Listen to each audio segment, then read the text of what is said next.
वासुदेवाय।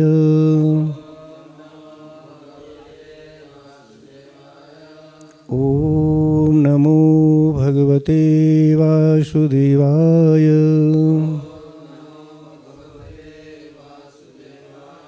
नारायणं नमस्कृत्य नरं चैव नरोत्तमं देवीं सरस्वतीं व्यासं ततो जयमुदीरये। नष्टप्रायेषु भद्रेषु नित्यं भागवत सेवया। भगवते उत्तम श्लोके भक्तिर्भवति नैष्टिकी।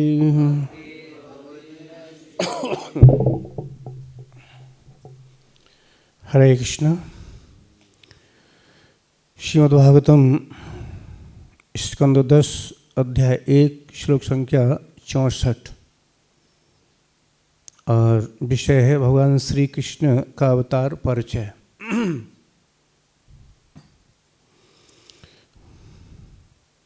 श्लोक को थोड़ा बोलते हैं।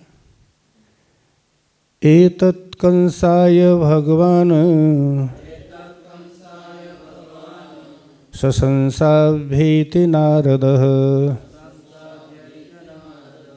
भूमिरभारायमाणानां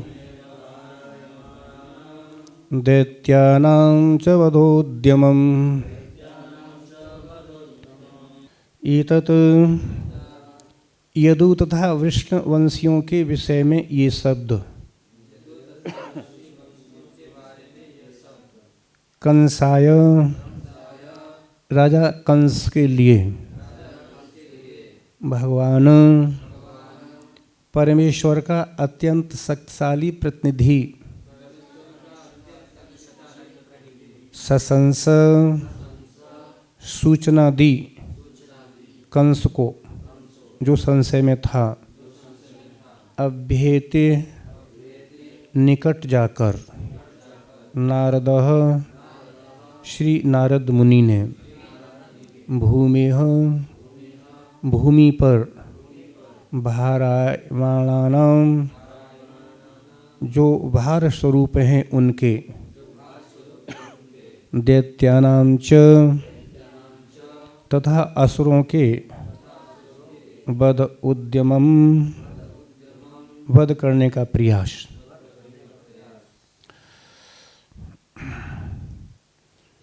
इसका अनुवाद और तात्पर्य श्रील प्रभुपाद द्वारा। जगद्गुरु श्रील प्रभुपाद की। एक बार श्री नारद मुनि कंस के पास गए और उसे यह बतलाया कि पृथ्वी के अत्यंत भाररूप असुर व्यक्तियों का किस प्रकार वध किया जाने वाला है। इस तरह कंस अत्यधिक भय तथा संशय में पड़ गया। तात्पर्य यह पहले ही बताया जा चुका है कि माता पृथ्वी ने ब्रह्मा जी से भाररूप असुरों से उत्पन्न कष्ट से छुटकारा पाने के लिए याचना की थी और ब्रह्मा जी ने उन्हें बतलाया कि साक्षात भगवान श्री कृष्ण अवतीर्ण होने वाले हैं। श्रीमद् भगवद गीता में 4:8 में भगवान श्री कृष्ण कहते हैं, परित्राणाय साधूनां विनाशाय च दुष्कृतां धर्म संस्थापनार्थाय संभवामि युगे युगे। जब भी असुरों द्वारा भार उत्पन्न होता है और जब भी निर्दोष भक्तों को आसुरी शासक पीड़ित करते हैं तो श्री भगवान समय आने पर अपने असली प्रतिनिधियों, जो पारिभाषिक शब्द में देवता कहलाते हैं, उनकी सहायता से असुरों का वध करने के लिए प्रकट होते हैं। उपनिषदों में कहा गया है कि देवतागण पूर्ण पुरुषोत्तम भगवान के विभिन्न अंग हैं। जिस तरह शरीर के अंगों का कर्तव्य पूरे शरीर की सेवा करना है, उसी तरह भगवान श्री कृष्ण के भक्तों का कर्तव्य भगवान श्री कृष्ण की इच्छा अनुरूप उनकी सेवा करना है। भगवान श्री कृष्ण का कार्य है असुरों का वध करना, अतः भक्तों का भी यही कार्य होना चाहिए। किंतु कलयुग के लोग पतित हैं, अतः श्री चैतन्य महाप्रभु ने उन पर कृपा करके उन्हें मारने के लिए कोई हथियार ग्रहण नहीं किया। प्रत्युत कृष्ण भावनामृत कृष्ण प्रेम का प्रसार करके उन्होंने उनके बुरे आसुरी कृत्यों को मारना चाहा। कृष्ण भावनामृत आंदोलन का यही उद्देश्य है। जब तक इस पृथ्वी के ऊपर से आसुरी कृत्यों का विनाश नहीं किया जाता तब तक कोई सुखी नहीं रह सकता। वध जीव के लिए पूरी योजना का वर्णन श्रीमद् भगवद गीता में किया गया है। मनुष्य को केवल उसका पालन करके सुखी बनना चाहिए। इसलिए श्री चैतन्य महाप्रभु ने संस्तुति की है, हरेर नाम एव केवलम कलौ न अस्ति एव न अस्तेव गतिरन्यथा। लोगों को चाहिए कि हरे कृष्ण मंत्र का निरंतर कीर्तन करें, तभी उनकी आसुरी प्रवृत्तियाँ नष्ट होंगी और वे उत्तम भक्त बन सकेंगे तथा इस जीवन में तथा अगले जीवन में सुखी रह सकेंगे। ओम अज्ञानतिमिरान्धस्य ज्ञानाञ्जनशलाकया चक्षुन्मीलितं तस्मै श्रीगुरुवे नमः। श्रीचैतन्यमनोभीष्टं स्थापितं येन भूतले स्वयं रूप कदा मह्यं ददाति स्वपदान्तिकं। वन्देऽहं श्रीगुरो श्रीयुत्पदकमलं श्रीगुरुन् वैष्णवांश्च श्रीरूपं साग्रजातं सहगण रघुनाथान्वितं तं सजीवं साद्वैतं सावधूतं परिजन सहतं कृष्णचैतन्यदेवं श्रीराधाकृष्णपदान् सहगण ललिता श्रीविशाखान्वितांश्च। हे कृष्ण करुणा सिंधो दीनबंधो जगत्पते गोपेश गोपिका कांत राधा कांत नमोस्तुते।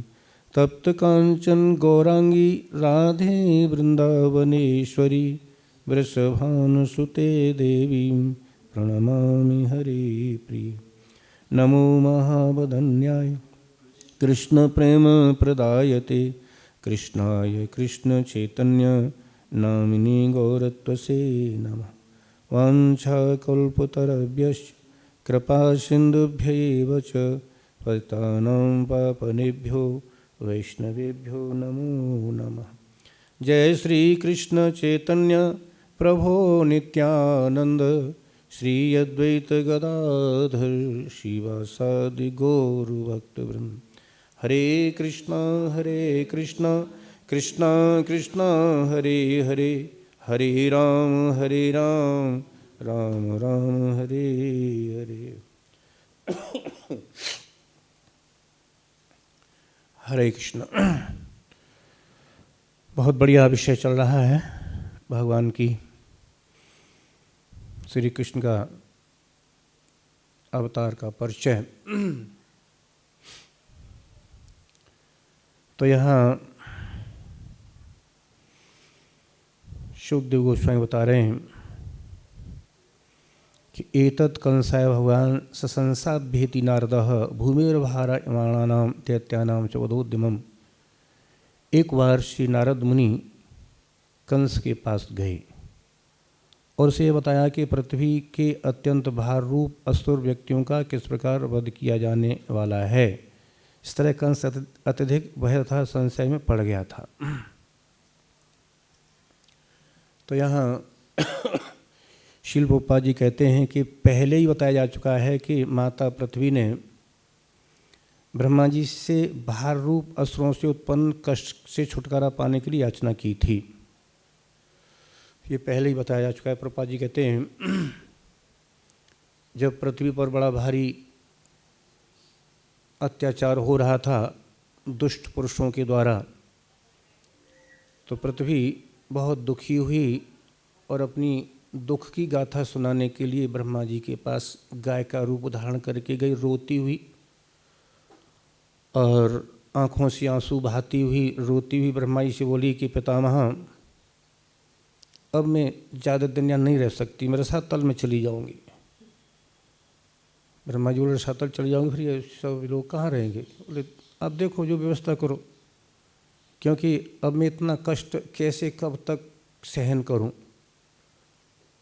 बहुत सारे दुष्टों का मेरे ऊपर अत्याचार हो रहा है। ठीक है, मैं बड़े बड़े विशाल पर्वतों के वजन को सहन कर सकती हूँ, नदियों का वजन भी सहन कर सकती हूँ। बहुत सारे पर्वत हैं, बहुत सारी नदियाँ हैं, वो सब जल सब मैं सहन कर सकती हूँ इस भार को, लेकिन दुष्टों का अत्याचार अब सहन नहीं हो रहा मेरे से। बहुत कष्ट है मुझे, या तो उसका कोई उपाय करो। ब्रह्मा जी बोले देवी अब चिंता मत करो, इसका उपाय करते हैं। तो ब्रह्मा जी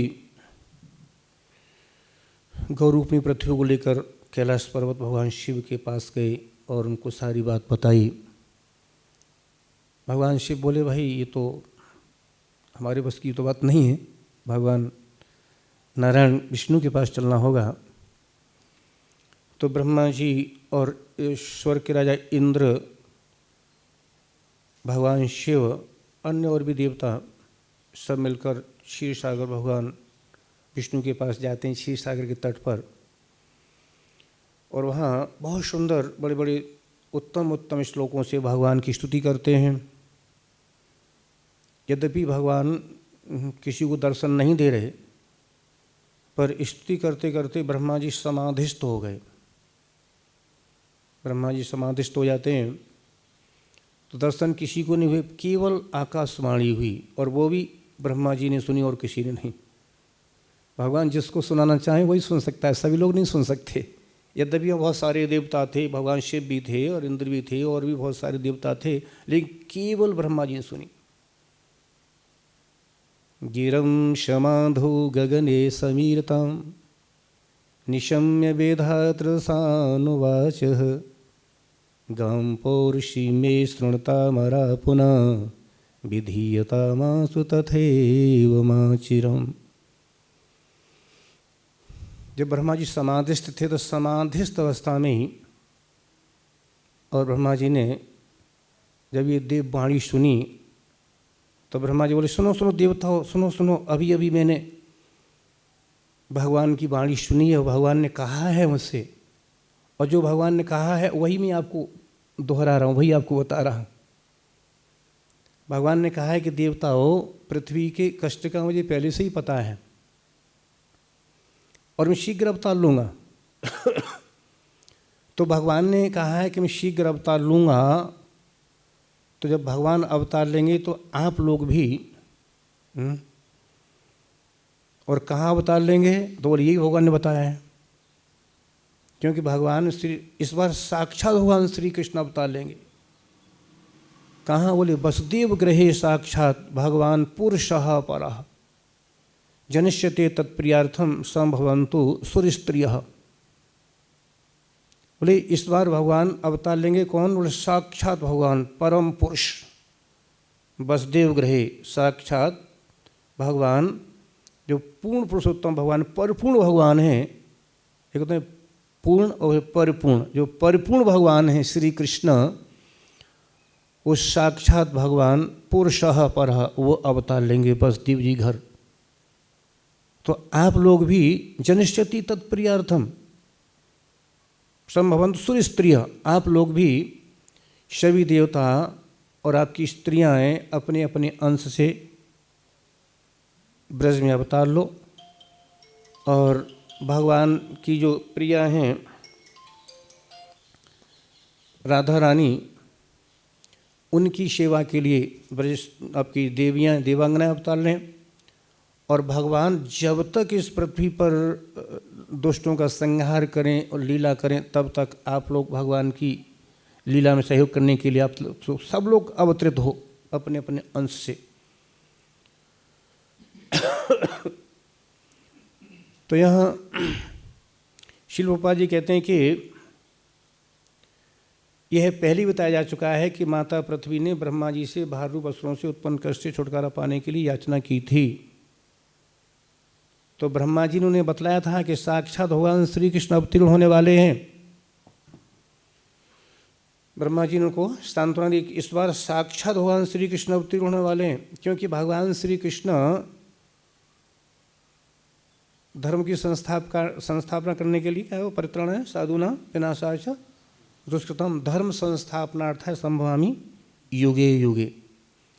तो भगवान श्री कृष्ण दुष्टों का संहार करने के लिए, साधु पुरुषों का उनका कल्याण करने के लिए, उन पर कृपा करने के लिए और पृथ्वी का भार हल्का करने के लिए भगवान हर युग युग में अवतार लेते हैं।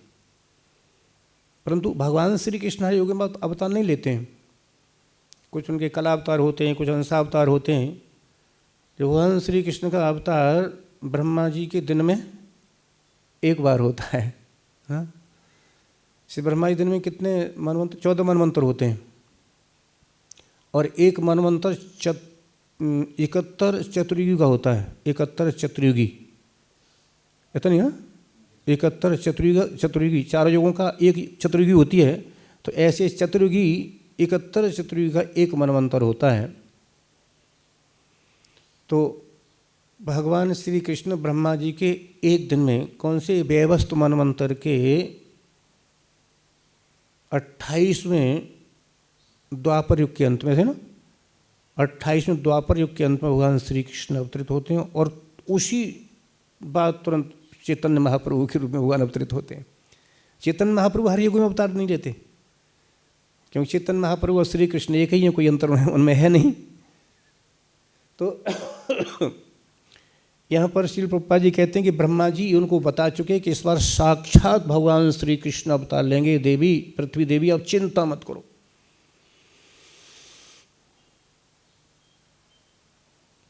तो यहाँ सुखदेव गोस्वामी कह रहे हैं, एक बार श्री नारद मुनि कंस के पास गए। इसी श्लोक में कह रहे हैं, एक बार नारद मुनि श्री कंस के पास गए, उसे बताया कि पृथ्वी के अत्यंत भार रूप असुर व्यक्तियों का किस प्रकार वध किया जाने वाला है। इस तरह कंस अत्यधिक भय था, संशय में पड़ गया। यानी जो वसुदेव जी ने अपनी प्रतिज्ञा के अनुसार, अपनी वचन के अनुसार, जब पहला पुत्र हुआ था वसुदेव जी का, क्योंकि अपनी पत्नी देवकी को बचाने के लिए उन्होंने कंस को ये प्रतिज्ञा की थी, वचन दिया था कि देवकी के जो भी पुत्र होगा सारी संतान मैं आपको ला के दे दूंगा। आपको भय देवकी से तो नहीं है, देवकी तो आपको नहीं मारेगी, आपको भय है तो देवकी के पुत्रों से, संतान से, सारी संतान आपको ला के, जो भी संतान होती हैं सबको ला के दे दूंगा, वचन देता हूँ।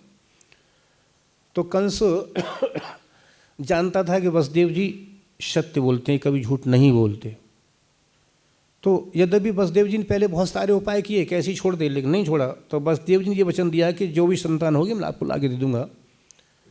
तो पहली संतान जब हुई वसुदेव जी के, तो वसुदेव जी ने वो संतान ला करके कंस को दी। राजन, ये पहली संतान है और अपने वचन के अनुसार मैं आपके पास लेके आया हूँ, आप जो भी जानो उसका करो। तो कंस ने देखा, उस बालक को देख के कंस के हृदय में दया आ गई। कंस ने विचार किया कि ये तो निरपराध बालक है, इससे तो हमारी कोई मृत्यु का कोई खतरा है नहीं। जो देवताओं की वाणी ने बताया था वो देवकी की 8वीं संतान ही बताई थी। तो कंस ने कहा कि वसुदेव जी तुम इस बालक को ले जाओ और मैं तुमसे बहुत प्रसन्न हूँ, आप अपने वचन के पक्के हैं और इस बालक से मुझे कोई खतरा नहीं है। हाँ, ये बात ध्यान रखना कि 8वीं संतान हो उसे जरूर मेरे पास लेके आना, और किसी से भय नहीं, केवल 8वीं संतान से भय, उसे जरूर लेकर के आना। तो वसुदेव जी उस बालक को लेकर के आते हैं, पर वसुदेव जी के मन में पूरी तरह से विश्वास नहीं हुआ। बोले दुष्टों की बात का कोई भरोसा नहीं होता, कब पलट जाए, है ना। दुष्ट लोग अपनी बात से कब पलट जाए कोई भरोसा होता नहीं।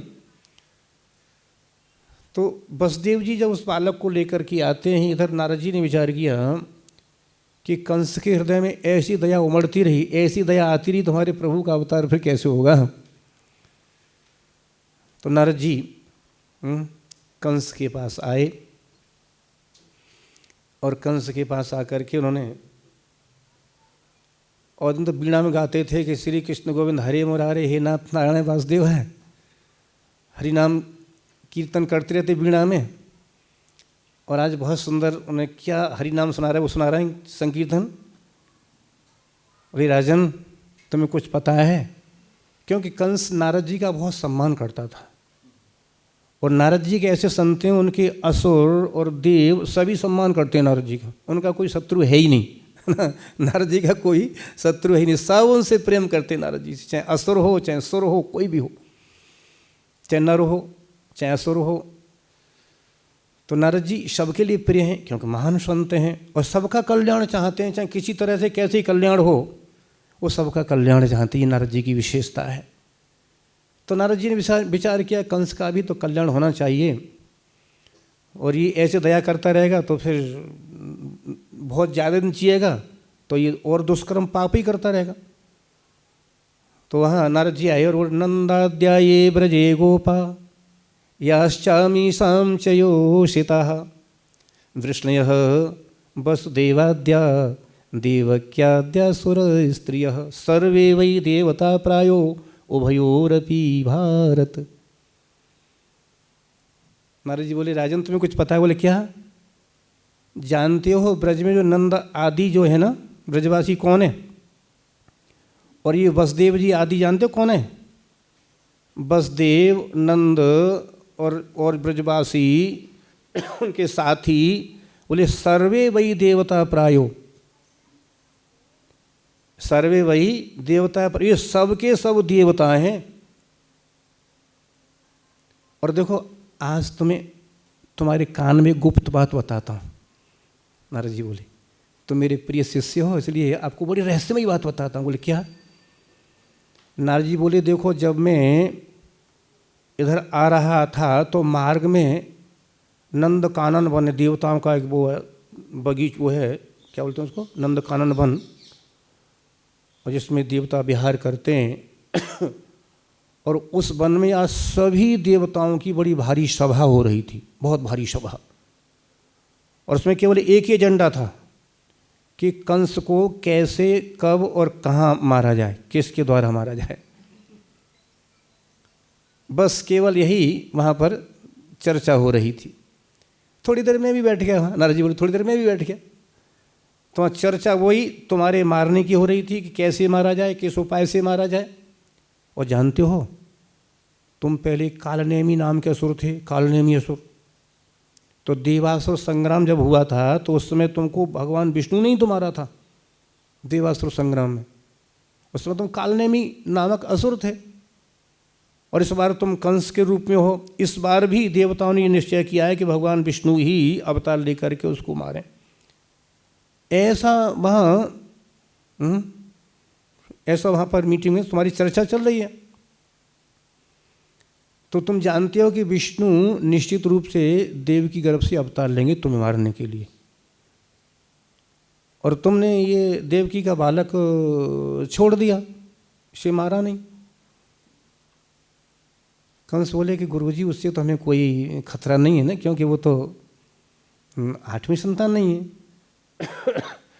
नारद जी बोले नारायण नारायण तुम जानते नहीं हो, देवताओं की बड़ी उल्टी चाल होती है।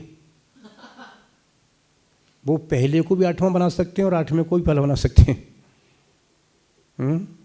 तो एक 8 पंखड़ी की कमल गिना है, इधर से गिनो 1 2 3 4 5 6 7 8। अब इधर से गिनो 8 7 है ना, 6 5 4 3 2 1। तो बोले है पहला 8वां हो सकता है और 8वां पहला हो सकता है। देवताओं की गिनती ऐसी होती, जानते हो ना। तो कंस बोला फिर क्या करूं, मार दूं उस बच्चे को? नारायण नारायण तुम जानो, तुम्हारा काम जाने भाई, मैं थोड़ी किसी बच्चे हत्या कराने के लिए बोलूँगा। तो नारद जी का इतना ही कहना काफ़ी था, इतना ही कहना बहुत काफ़ी था। नारद जी इतना कह करके चले जाते हैं। और कंस जब नारद जी चले जाते हैं तो नारद जी के जाने के बाद फिर कंस ने प्लानिंग किया कि क्या करना चाहिए। तो बस देवकी को पकड़ के जेल में डाल दिया, हथकड़ी लगा दी, और उसके बच्चा जो भी होते गए सबको मारता रहा। तो यहाँ पर विशेषकर प्रभुपाद जी ने पीछे के श्लोकों में बदल दिया है कि अधिकांश भगवान की लीलाओं को देखने के लिए, भगवान की लीलाओं का आनंद लेने के लिए अधिकांश देवता ही आए थे, अधिकांश देवता ही आए थे भगवान की लीलाओं में सहयोग करने के लिए, उनकी लीला के दर्शन करने के लिए। क्योंकि भगवान श्री कृष्ण की जो लीलाएं हैं, भगवान ने स्पष्ट कहा गीता में, बहुत सुंदर एक सरल सूत्र बताया है मनुष्य के कल्याण का। वो है जन्म कर्म च मे दिव्यम एवं यो वेत्ति तत्वतः त्यक्त्वा देहम पुनर्जन्म न इति मामेत शो अर्जुन। भगवान ने कहा अर्जुन मेरे जन्म और कर्म दोनों ही दिव्य हैं। जो तत्वतः ये समझ ले, ठीक से तत्वतः समझ ले कि मेरे जन्म कर्म दोनों ही दिव्य हैं, तो क्या लाभ मिलता है? सबसे बड़ा लाभ, बोले इस भौतिक शरीर को त्यागने के बाद फिर उसे भौतिक संसार में नहीं आना पड़ेगा। कहाँ जाएगा फिर? बोले वो फिर महामेति, मुझे प्राप्त होगा, मेरे धाम को आएगा।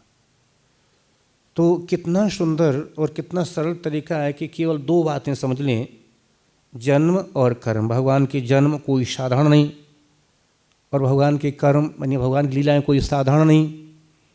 तो भगवान की लीलाओं का श्रवण करने से ही हमारा हृदय शुद्ध होता है और भगवान के प्रति हमारा प्रेम बढ़ता है। भगवान के प्रति कृष्ण प्रेम बढ़ता है, क्योंकि श्रील प्रभुपाद जी लिखते हैं कि चैतन्य महाप्रभु ने कहा है कि मानव जीवन का जो चरम लक्ष्य है, परम सफलता है, वो है कृष्ण प्रेम। कृष्ण प्रेम प्राप्त करना ही मानव जीवन की परम सफलता है। और प्रभुपाद जी बोले, चैतन्य महाप्रभु ने कहा है वो कृष्ण प्रेम कहाँ मिलेगा? बोले भागवत के श्रवण करने से मिलेगा। क्योंकि भागवत में, पूरी भागवत में शुरू से लेकर अंत तक कृष्ण प्रेम ही भरा पड़ा है ना?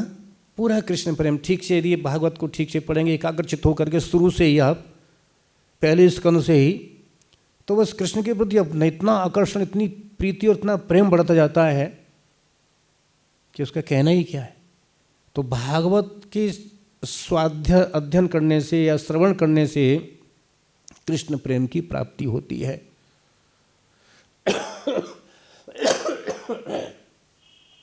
तो श्रील प्रभुपाद जी ने कहा कि सारे के सारे देवता भगवान की लीलाओं को आनंद लेने के लिए वो भी प्रकट हुए थे ब्रज में।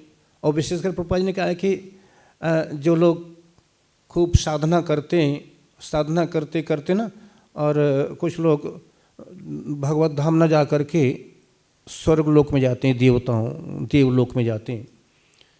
तो देवलोक में वहाँ रहते हैं और फिर उनकी और प्रगति होती है, तो फिर भगवान की जहाँ लीलाएं होती हैं उनको वहाँ भेज दिया जाता है। भगवान की जहाँ लीलाएं होती हैं उनको वहाँ भेज दिया जाता है। और कुछ छीणे पुण्य मृत्यु लोके विशंति, और जो वहाँ केवल स्वर्ग का आनंद भोग करके और प्रगति नहीं करते, वो नीचे धकेल दिए जाते हैं। तो नीचे भी कहाँ हो, जो ऊंचे कुल में या श्रीमान के घरों में या ब्राह्मण कुल में या संतों घर में वो जन्म लेते हैं, जिससे उनको फिर चांस मिले। तो विशेषकर देवता भगवान लीलाओं को आनंद लेने के लिए ब्रज में प्रकट हुए थे। और ऐसा भी वर्णन आता है कि सतयुग में भगवान ब्रह्मा जी, भगवान शिव भगवान विष्णु के पास पहुँचे, बोले प्रभु आपकी लीलाओं को देखने के लिए हमारा बड़ा मन करता है, तो आपकी लीलाएं हमको विशेषकर ब्रज में देखने को मिले, तो कैसे मिल सकती हैं? हमें ब्रज में बास दो किसी तरह से।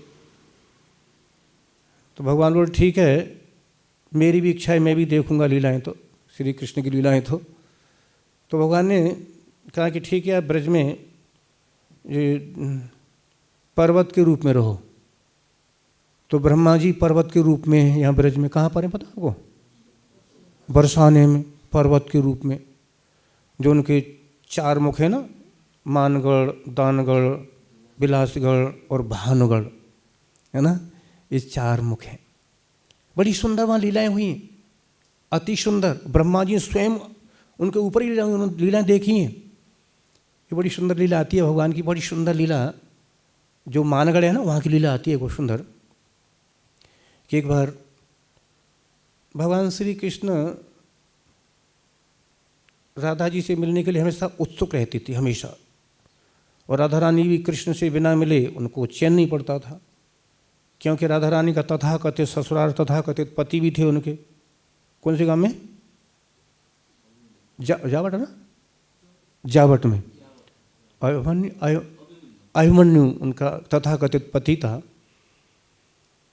हालांकि वो अभिमन्यु भी भगवान की छाया ही था, है ना, भगवान की छाया था। जब अभिमन्यु खड़ा होता था ना, तो उसकी छाया नहीं बनती थी। जैसे हम खड़े होते हैं वही छाया बन जाती है ना, तो ऐसे अभिमन्यु छाया नहीं बनती थी, क्योंकि स्वयं ही छाया था, तो उसकी छाया क्या बनेगी? स्वयं ही छाया था तो उसकी क्या छाया बनेगी, तो राधा रानी और कृष्ण से मिलने के लिए वृंदा देवी, पूर्णमासी और भगवान की सखा सोभल और भी कुछ ऐसी व्यवस्था करते रहते जो रोजाना नित्य प्रति श्री कृष्ण और राधा रानी का मिलन होता रहे। तो एक दिन जो मानगढ़ स्थान है ना, मानगढ़, वही स्थान निश्चित किया था कि यहाँ पर श्री राधा रानी और कृष्ण से मिलेंगी, ऐसा व्यवस्था की थी वृंदा देवी और पूर्णमासी इत्यादि ने। तो भगवान श्री कृष्ण वहाँ राधा रानी से मिलन के लिए आ रहे थे। तो मार्ग में ही चंद्रावली सखी है, चंद्रावली सखी की एक सखी थी, चंद्रावली सखी की सेवा करने वाली। जैसे राधा रानी की अष्ट सखी है ना, ऐसी चंद्रावली की अष्ट सखियाँ हैं। तो उनमें से एक पद्मावती नाम की सखी थी चंद्रावली की।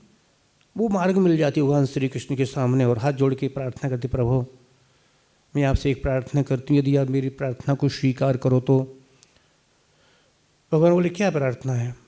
बोले कि हमारी सखी चंद्रावली आपके दर्शन के बिना बहुत परेशान है, वो तड़फ रही है और हो सकता है यदि आपके दर्शन नहीं हो तो वो अपने प्राणों को भी त्याग सकती है। इतना विकल हो रही, बेचैन हो रही है आपके दर्शन के लिए। और प्रभु आप तो सभी के दुखों को दूर करते हो, तो हमारी सखी चंद्रावली को केवल दर्शन देते हुए निकल जाओ। मैं जानती हूँ कि आप किशोरी राधा रानी से मिलने के लिए जा रहे हो, पर मैं उसमें कोई आपको बाधा नहीं दे रही। वो मार्ग में ही पड़ेगा, हमारी सखी का जो निकुंज है ना, वो मार्ग में पड़ेगा, तो थोड़ा सा उनको दर्शन देते हुए आप निकल जाना वहाँ।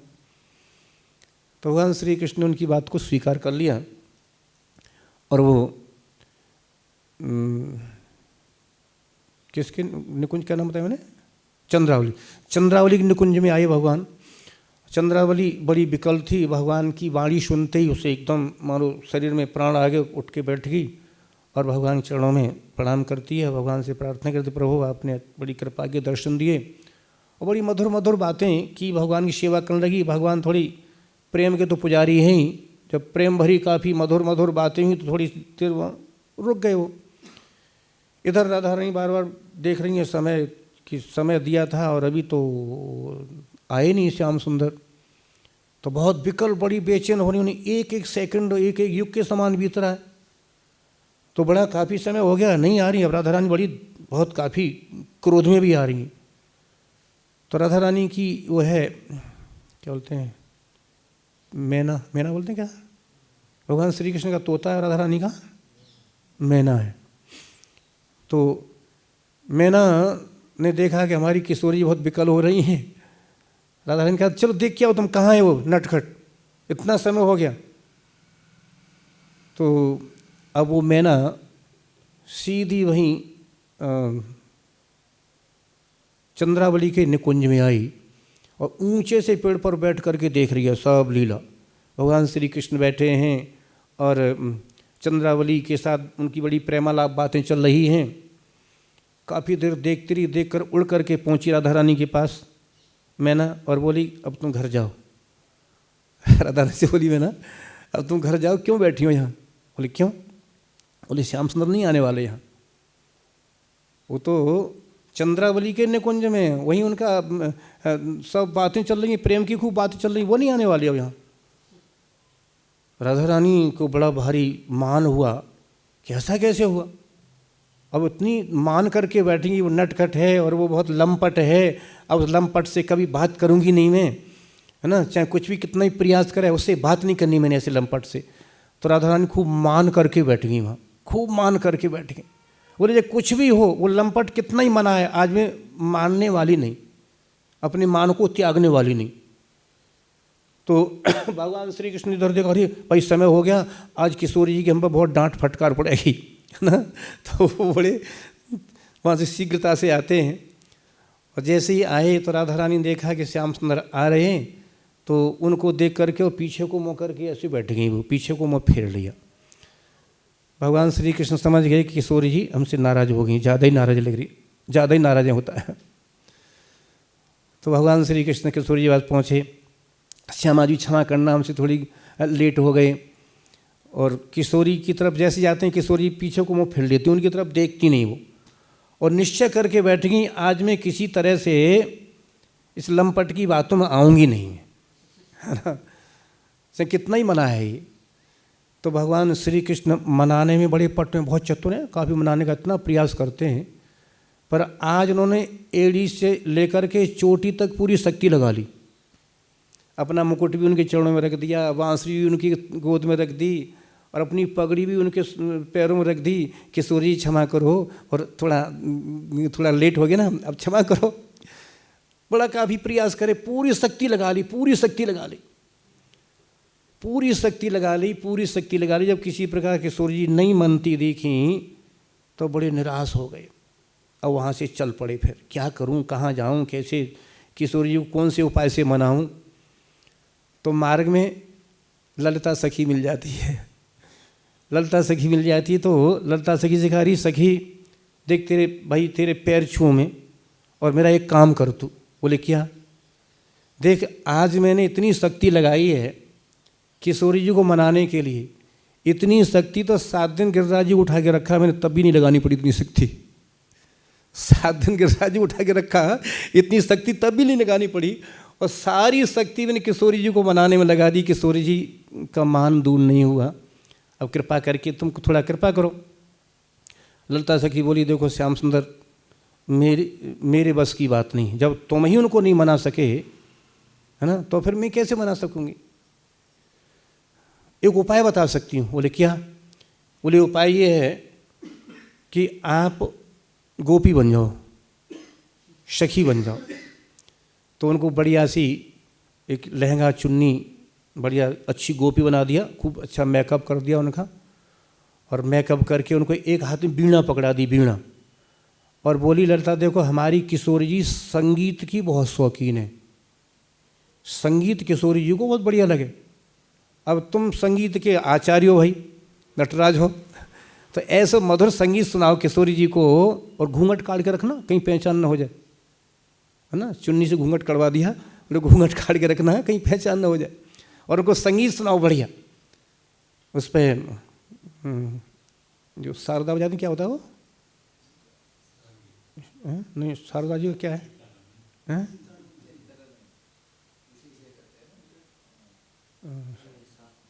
शारदा जी का क्या जो बजाती हैं शारदा, ध्यान पर नहीं आ रहा। अरे और कुछ बोले उसको, बीणा, बीणा, बीणा। तो बीणा उनके हाथ में दे दी, बीणा बहुत सुंदर हाथ में दे दी उनके। अब बीणा पर उन्होंने कहा कि थोड़ा सुना के दिखाओ। अब बढ़िया उन्होंने राग निकाला, इतना बढ़िया, तो ललिता बेशुद्ध होगी, बोले हाँ बहुत बढ़िया, अब हमारी किशोर जी बिल्कुल उनका मान दूर हो जाएगा, चिंता मत करो, अब काम बन जाएगा। पर देखो मेरी सखी बन के रहना, ये बात खुल ना पाए किस तरह से। तो भगवान श्री कृष्ण खूब बढ़िया सुंदरी बन के जाते हैं, क्योंकि तो वो सुंदर हैं ही वो, और वो मेकअप कर लिया तो स्त्री रूप में और ज़्यादा सुंदर लगने लगे वो, और घूंघट कड़वा दिया। बीणा लेके जा रहे हैं, बड़ी सुंदर बीणा बजाते हुए राधा रानी के पास पहुँचे और बड़ी सुंदर बीणा बजाई।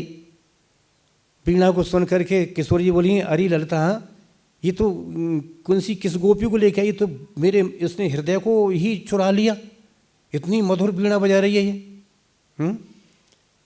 तो ललिता बोली, ये मेरी सखी है और श्यामा सखी इसका नाम है, और ये नई सखी है मेरी, तुम ज़्यादा संगीत की शौकीन हो, इसलिए थोड़ा मैंने का विचार किया कि किशोरी जी को सुनवा दूँ। बोले ठीक है, आज मेरा मन वैसे ही बड़ा बेचैन है, आज उस नटखट से मेरा वैसे भी खटपट हो गई है ना, तो आज वैसे ही मन बेचैन है, अच्छा है थोड़ा ये सुनाओ बढ़िया।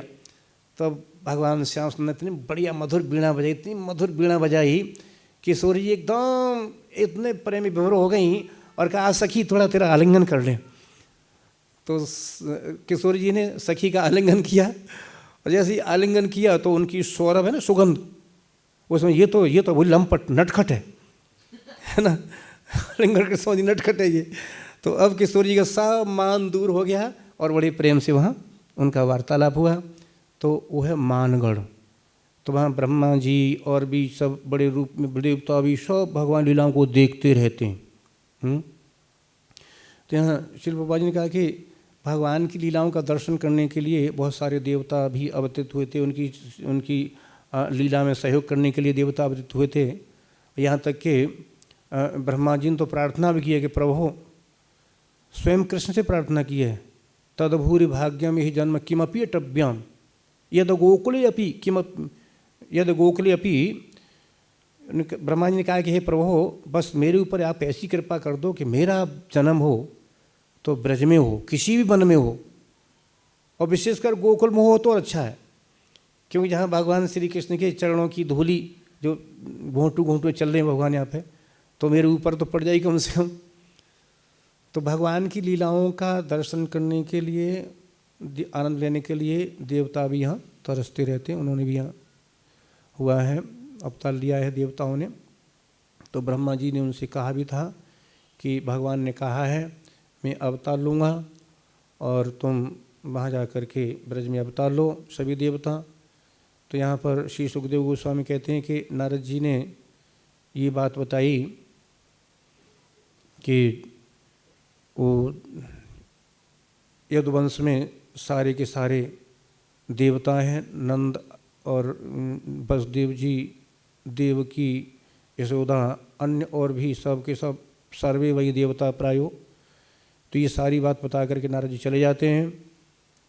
तो कंस को और क्रोध फिर आता है। अब कंस फिर आगे कार्रवाई करेगा, है ना, वो अगले श्लोक में आएगा। तो यहीं पर हम वाणी विराम देते हैं। हरे कृष्ण।